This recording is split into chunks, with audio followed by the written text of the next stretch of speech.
Chapter 11. That night, I collected every scrap of paper I could find that had those circular symbols scribbled on them. I lined them up outside, looking at them.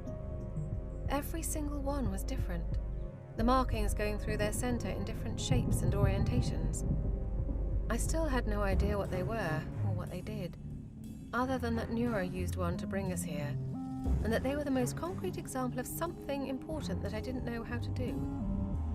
So, for whatever reason, perhaps simply because I needed a solid goal to latch onto, I channeled all my energy into understanding them.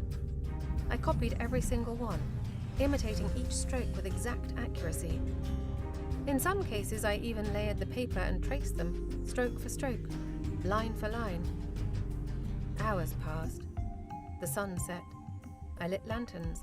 I wouldn't go inside because I didn't trust myself not to slap Max if he snickered at me. I repeated those symbols over and over again, the same way I had practiced my dancing steps for hours and hours.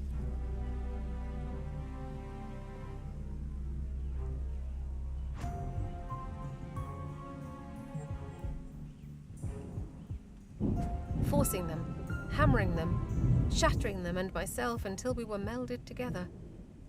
I would do the same damn thing with these stupid symbols. I had to. I wasn't sure how late it was by the time I heard the door open behind me. By this time I was surrounded by paper, stacked up all around me in piles, like a gate locking me in. Not that it's my business, but do you plan to stay out here all night? I heard Max ask. I didn't turn around. My steady hand did not waver as it traced another circle. Calm, methodical.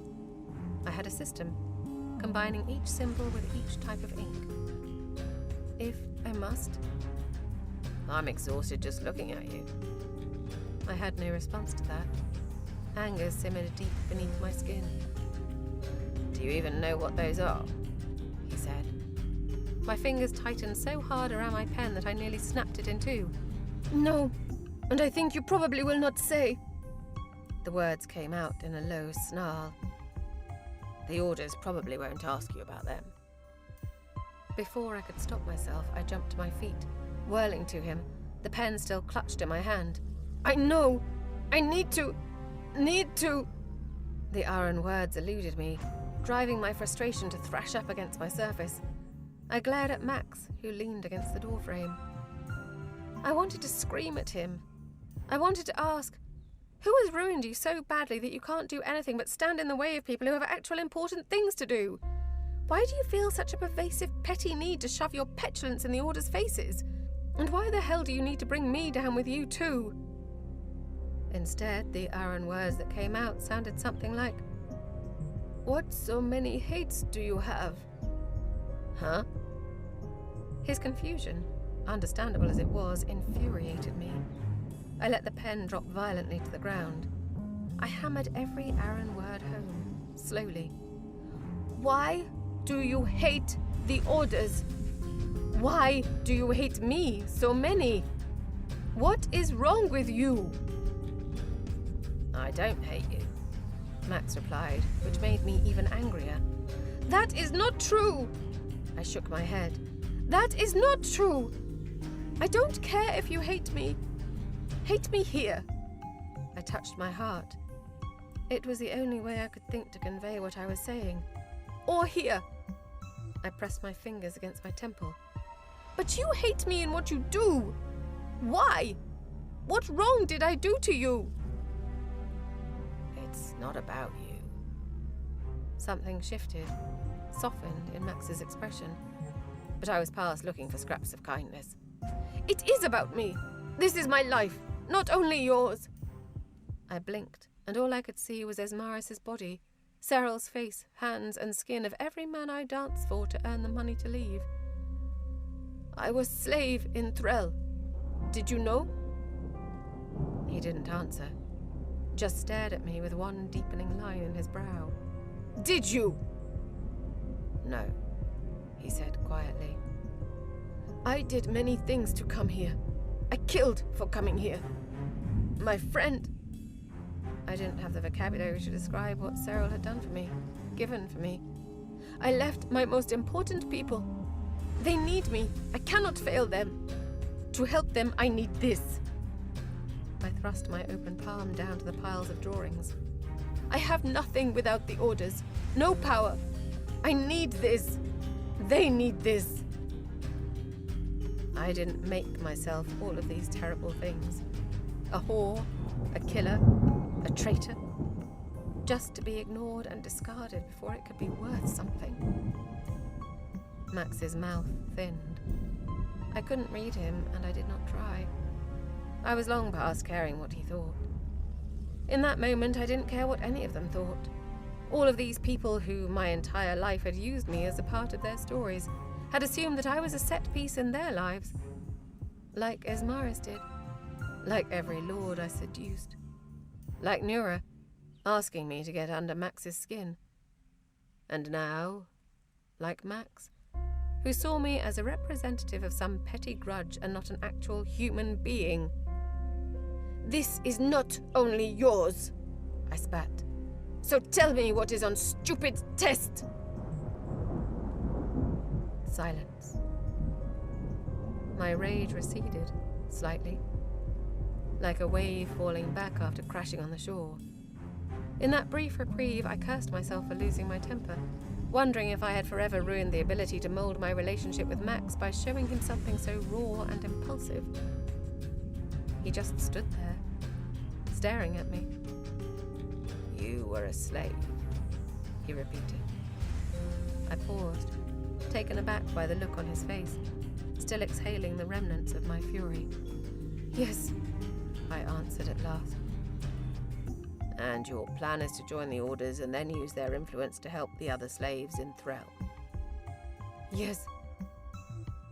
He tucked his thumbs into his pockets, letting out a breath that was too long and slow to be a sigh. The unforgiving hardness of his features cracked, shifted, just slightly. It won't work. I will make it work. That's not how it goes. It's not that simple. I do not care. They aren't going to make this easy for you. I scoffed. That was certainly already clear. I know. The orders are... He paused, shaking his head. They aren't good. Maybe once they were used to accomplish great things. But now, they're a tool used and run by very flawed people. Those bright eyes went far away, as if lost in the past. As much as I wanted to deny it, I was sure that in some ways he was right. Perhaps the orders were not the benevolent organizations that they once were. But I needed them. And maybe, in a way, they could need me, too. Maybe I could make myself into something valuable. Perhaps they could do great things again, I said. A bitter laugh slipped between Max's teeth. Maybe. He didn't sound convinced. I have no other choices. He looked down at his feet, hands in his pockets, and there was a long, long silence. When he lifted his head again, his gaze met mine with a stronger determination, fragile but fierce, like a sheet of cracked glass. You're really going to do this?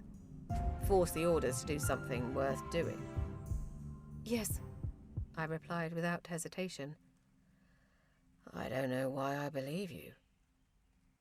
But I could see in his face, in that eggshell hope, in the near invisible bob of his throat, that he did. Well, he shook his head, then turned to the stacks of papers. These are stratagrams. They're used to direct magic for more complex spells. Kind of like instructions. I looked down at them, rustling in the breeze around my feet. I've seen them only one time.